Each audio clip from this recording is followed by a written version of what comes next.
Hey everyone, ready to get things done? Sounds good to me. We're diving deep into two productivity powerhouses today. You! Yeah, Brian Tracy's Eat That Frog Classic. and Gary Keller's The One Thing. Another favorite. Two very different approaches, but both are packed with strategies to help us be more effective. Absolutely. And we're going to break them down, find those gems you can actually use. All right, so much advice out there, it's hard to know where to start. It really is. So let's jump right in with Eat That Frog.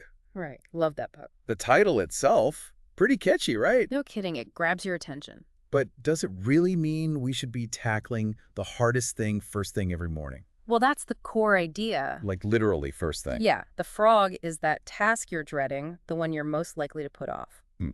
I know exactly what you mean. We all have them. And Tracy's argument is that by getting it out of the way early, you set a powerful tone for the day. I can see that. It's like a weight lifted, right? Exactly. Huge relief. More than just relief, though, right? Oh, absolutely. It's about building momentum, gaining confidence. Like a snowball effect. Yeah, that's a great way to put it.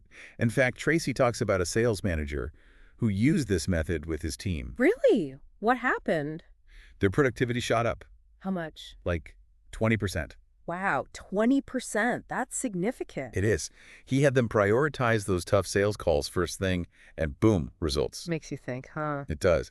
Now, Tracy himself had quite the journey. From laborer to entrepreneur. Right, you got it. And he attributes a lot of that success to this frog philosophy. So he lived it, didn't just write about it. Absolutely, walk the walk. And he's not alone. Many successful people use this approach. Interesting. So how do we figure out which task is our frog? Just go with our gut. That's what I was wondering. Is there a method? There is. Tracy's got us covered with the ABCDE method. Okay, tell me about that. It's all about ranking tasks based on how important they are. Sounds logical. It is. So A, tasks are your top priorities. The big ones. And within those, your A1 task, that's your biggest, ugliest frog. Got it. So conquer that one first. You got it. Then you have B tasks, still important, but maybe less urgent. And what comes next? C tasks, they're nice to do, but won't make a huge difference to your goals. So maybe delegate, though. Exactly. D tasks are for delegating, and then we have E tasks. Things we can just let go of. Yep, things to eliminate altogether, not worth your time. The ABCDE method, pretty straightforward. It is. Now, wouldn't it be even better if we could just zero in on the few things that really matter? Oh, tell me about it. Less is more, right? Right. That's where the 80-20 rule comes in, also called the Pareto principle. I've heard of that, but refresh my memory. It states that about 80% of your results come from just 20% of your efforts. Wow. So the majority of what we do doesn't really contribute much. That's the idea. So the key is to identify that crucial 20%, those high-impact activities. So the 80-20 helps me find those A tasks, and then Eat That Frog tells me to tackle them head on. Exactly. You nailed it. All right, I'm starting to get this, but how do we actually get ourselves to do it? The million-dollar question. It's easy to make a list, much harder to actually take action. Especially when it comes to those frogs, right? For sure. So Tracy introduces this concept of putting the pressure on yourself. Okay, what's that all about? It's not about waiting for external deadlines. It's about creating that urgency from within. So it's like self-motivation on steroids. You could say that. Imagine you have to give a presentation. Okay, picturing it. Instead of waiting till the last minute, you set a personal deadline a week earlier. I see. So I'm holding myself accountable. Right. You create that internal pressure, which leads to better preparation. And hopefully a better presentation. Exactly. So we've got the frog, we've got the pressure. What else helps? What other tricks are up Tracy's sleeve? Well, he's a big advocate for single tasking. Yeah, I struggle with that. It's a common challenge. But the idea is to focus on one task at a time until it's done. No more juggling a million things at once. Right. And he suggests working in larger chunks of time, like 90 minutes or 2 hours. So I can really get into the flow. Exactly. That's the goal. Yeah. And to get into that flow, you need to minimize distractions. Turn off the phone, shut down email, all of that. Exactly. He even talks about creating a dedicated workspace, like a productivity bunker. Oh, I like that idea. A place where work happens and nothing else. Exactly. No distractions, just focus. So you've talked planning, prioritizing, focusing, but what about motivation? Ah, yes. The fuel that keeps us going. Tracy believes in maximizing your personal power. Okay, what does that involve? Well, it starts with taking care of yourself physically, enough sleep, good food, regular exercise. All the basics, right? But we tend to forget those. We do. Ah, But you can't expect to be productive if you're running on empty. so true. When I'm tired, my frog just looks even bigger and uglier. Exactly. And along with physical health, Tracy emphasizes a positive attitude. The power of positive thinking. You got it. Focus on your strengths, celebrate your wins, be your own cheerleader. I like that, being my own cheerleader. Sounds like Eat That Frog is as much about mindset as it is about strategies. Absolutely. It's a holistic approach, tackling both the how and the why of productivity. Now, I'm really curious about the one thing. Seems like a completely different approach, right? It is less about tackling the hard stuff first and more about finding that one pivotal task. The one that unlocks everything else. Exactly. And that's where things get really interesting. Ready to dive in? Absolutely, let's do it. I'm all ears. I've heard so much about this one thing idea, but I'm ready to really get into it. All right, well, get ready for some serious aha moments because Keller's approach is all about laser focus. Laser focus, huh? I could use some of that. He uses this really cool example of a domino chain reaction where one tiny domino can topple a domino over 5 feet tall. Wait, seriously, one tiny domino can take down a giant. It's pretty wild, right? It perfectly illustrates the power of momentum. Keller argues that if you focus on the right thing, that one thing, it sets off this chain reaction of success, just like that domino effect. Oh, I'm starting to see it now. It's about finding that key task that unlocks everything else, the one that makes the biggest impact. But how do we actually find it? It all feels a bit overwhelming, to be honest. I get it, it can be a bit daunting. But Keller gives us a really helpful tool, the focusing question. The focusing question. Okay, tell me more. It's simple but powerful. He suggests asking yourself, what's the one thing I can do such that by doing it, everything else will be easier or unnecessary? Wow, that's a question that really makes you think. Goes beyond just making a to-do list. Right. It's about identifying that linchpin, the thing that will truly make a difference. Okay, so how do we actually use this focusing question in our everyday lives? Give me an example. Sure, imagine you're feeling overwhelmed with a project at work. Oh, that happens all the time. Instead of getting lost in the chaos, you stop and ask yourself, what's the one thing I can do right now to gain clarity on this project? So it's about breaking down a big, complex task into smaller, more manageable steps. Exactly, and using the focusing question to guide each step. It helps you prioritize, focus your energy, and make real progress. I like that. But it's not just for work projects, right? No, not at all. Keller encourages us to ask this question on a much broader scale. Like how broad? Think, what's my one thing for this year? Or for my career?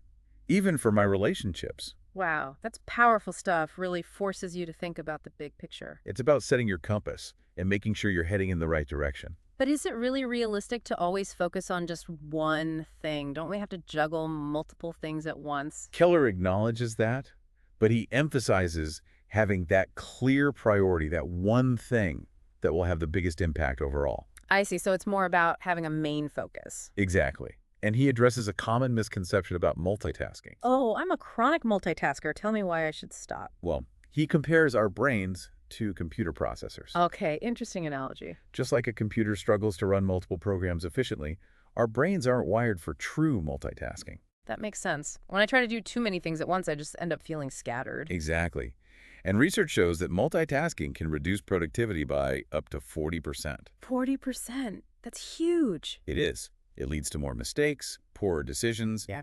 even increased stress. So much for getting more done by multitasking. Right. Focus is key. And here's another myth Keller debunks. The idea that success requires superhuman discipline. You mean I don't have to become a productivity robot? Not at all. He says it's more about developing the right habits. So instead of trying to be perfectly disciplined all the time, we should focus on building consistent, positive actions. Exactly. He says it takes an average of 66 days to form a new habit. 66 days? That's doable. It feels more manageable than a complete life overhaul. Right. Small changes, consistently applied, can lead to big results. And he uses a great example, Michael Phelps. The Olympic swimmer, what does he have to do with productivity? Phelps, despite having ADHD, achieved incredible success by channeling his energy into one thing, swimming. So he had laser focus too. Absolutely. He had a strict routine, trained relentlessly, and put all his effort into becoming the best swimmer he could be. Wow, what an inspiring example of how focusing on your one thing can lead to extraordinary outcomes. It really is. And Keller doesn't stop there. He also challenges this whole notion of work-life balance. Wait, isn't work-life balance a good thing? Well, Keller argues that the pursuit of perfect balance can actually hold us back. Hold us back. How so? He uses this really vivid analogy of rubber balls and glass balls. Okay, I'm intrigued. Tell me about these balls. He compares work to a rubber ball. You drop it, it bounces back. But things like family, health, integrity, those are like glass balls. So if you drop those, they shatter. Exactly. It's about recognizing that some things are more important, more fragile than others. And those are the things we need to protect. Absolutely. It's about prioritizing and counterbalancing. There will be times when work needs more attention. That's okay. As long as we don't neglect those important glass balls in our lives. Exactly. It's not about perfect balance all the time. It's about making conscious choices about where to focus your energy. Finding a rhythm that works for you. You got it. A balance that lets you pursue your goals without sacrificing what truly matters. Okay, so we've got the focusing question. We've debunked the myths about multitasking and discipline, and we've reframed this whole idea of work-life balance. What's next? Well, now we get to the practical part. How do we actually make the one thing work for us? Ready to dive into those strategies? Absolutely. Let's hear them. I'm ready. Give me those strategies. Let's make this happen. All right, so you found your one thing. Now what? Keller recommends a strategy called time blocking. Time blocking, okay. Mm. Is that like just scheduling it in my calendar? It's a bit more than that. It's about really carving out a chunk of time, ideally at least 4 hours, and dedicating it solely to your one thing. 4 hours? Whoa, that's a big commitment. Is that realistic for everyone? It might seem daunting, but Keller argues it's essential for those big wins. He uses Stephen King as an example. To Stephen King, the author. The one and only. King blocks out his entire morning for writing. Nothing else gets in the way. So it's like building that productivity bunker we talked about, total focus mode. Exactly. And Keller gives some practical tips. Find your prime time when you're most alert and schedule your one thing block then. Makes sense. I'm definitely a morning person. But what about interruptions? Life happens, right? Right, so be proactive. Let people know you're unavailable during that block. Phone off, email closed, the whole 9 yards. Like putting up a do not disturb sign, seriously. Seriously, protect that time, feel sleep. And another tip, get an accountability partner. Someone to keep me on track. Exactly, someone who supports you, checks in, celebrates your wins with you. Okay, so we've got time blocking, accountability, anything else? Keller also talks about taking ownership, having an owner's mindset, What's that as opposed to? a victim's mindset. An owner takes responsibility, focuses on what they can control, finds solutions. A victim blames external factors, feels powerless. So it's about being proactive, not reactive. Exactly. Believing you have the power to change things, create the life you want. That's powerful stuff. Ties in with Tracy's idea of personal power, right? Absolutely. Yeah. Both these books offer practical strategies, but they also emphasize mindset. It's not just about doing, it's about believing. So we need both, the actions and the attitude. Exactly. And Keller points out there will be roadblocks. He calls them thieves of productivity. Thieves. Okay, this sounds ominous. Well, he identifies 4 main ones, saying no, fear of chaos, bad environments, and energy vampires. Whoa, that's a lot to contend with. Let's break it down. Saying no, that's a tough one for a lot of people. It is. We want to be helpful, but saying yes to everything spreads us too thin. So how do we get better at saying no without feeling guilty? Be polite but firm. Explain your commitments, maybe offer alternative solutions, and set those boundaries. Protect your time. Okay, so saying no is a skill to practice. What about this fear of chaos? A lot of people feel like they need to be busy all the time. Fear that if they let go, things will fall apart. Oh, I feel that. But is it true? Keller says some chaos is actually good, necessary for creativity and growth. So maybe embrace the mess a little bit. Exactly. Don't try to control every detail. Focus on the big picture. Allow for flexibility. Okay, that's reassuring. What about bad environments? What does he mean by that? He's talking about both physical and social surroundings. Clutter, noise, those can be distracting. And then there are energy vampires. Energy vampires. Oh, I know a few of those. We all do. They drain your energy, constantly negative, complaining, demanding. So surround yourself with positive, supportive people. Exactly. And finally, the most insidious thief. Lack of energy. Can't be productive if you're running on empty. We've talked about physical health, but what else can we do to boost our energy? Breaks are crucial. Getting enough sleep, nourishing food, activities that recharge you. Like managing our energy as a resource, just like time or money. Exactly. You got it. Wow, we covered so much today. From eating frogs to finding our one thing, battling those productivity thieves. What are your final takeaways from all of this? Both Eat That Frog and The One Thing offer fantastic frameworks. Prioritize, focus, take action. But also remember, it's about mindset.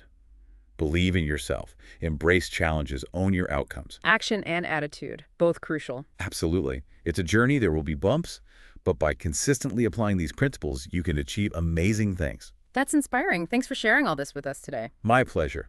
Remember, whether you eat that frog or focus on your one thing, make today the day you take control and create the life you want. You heard it here first, folks. Go make it happen.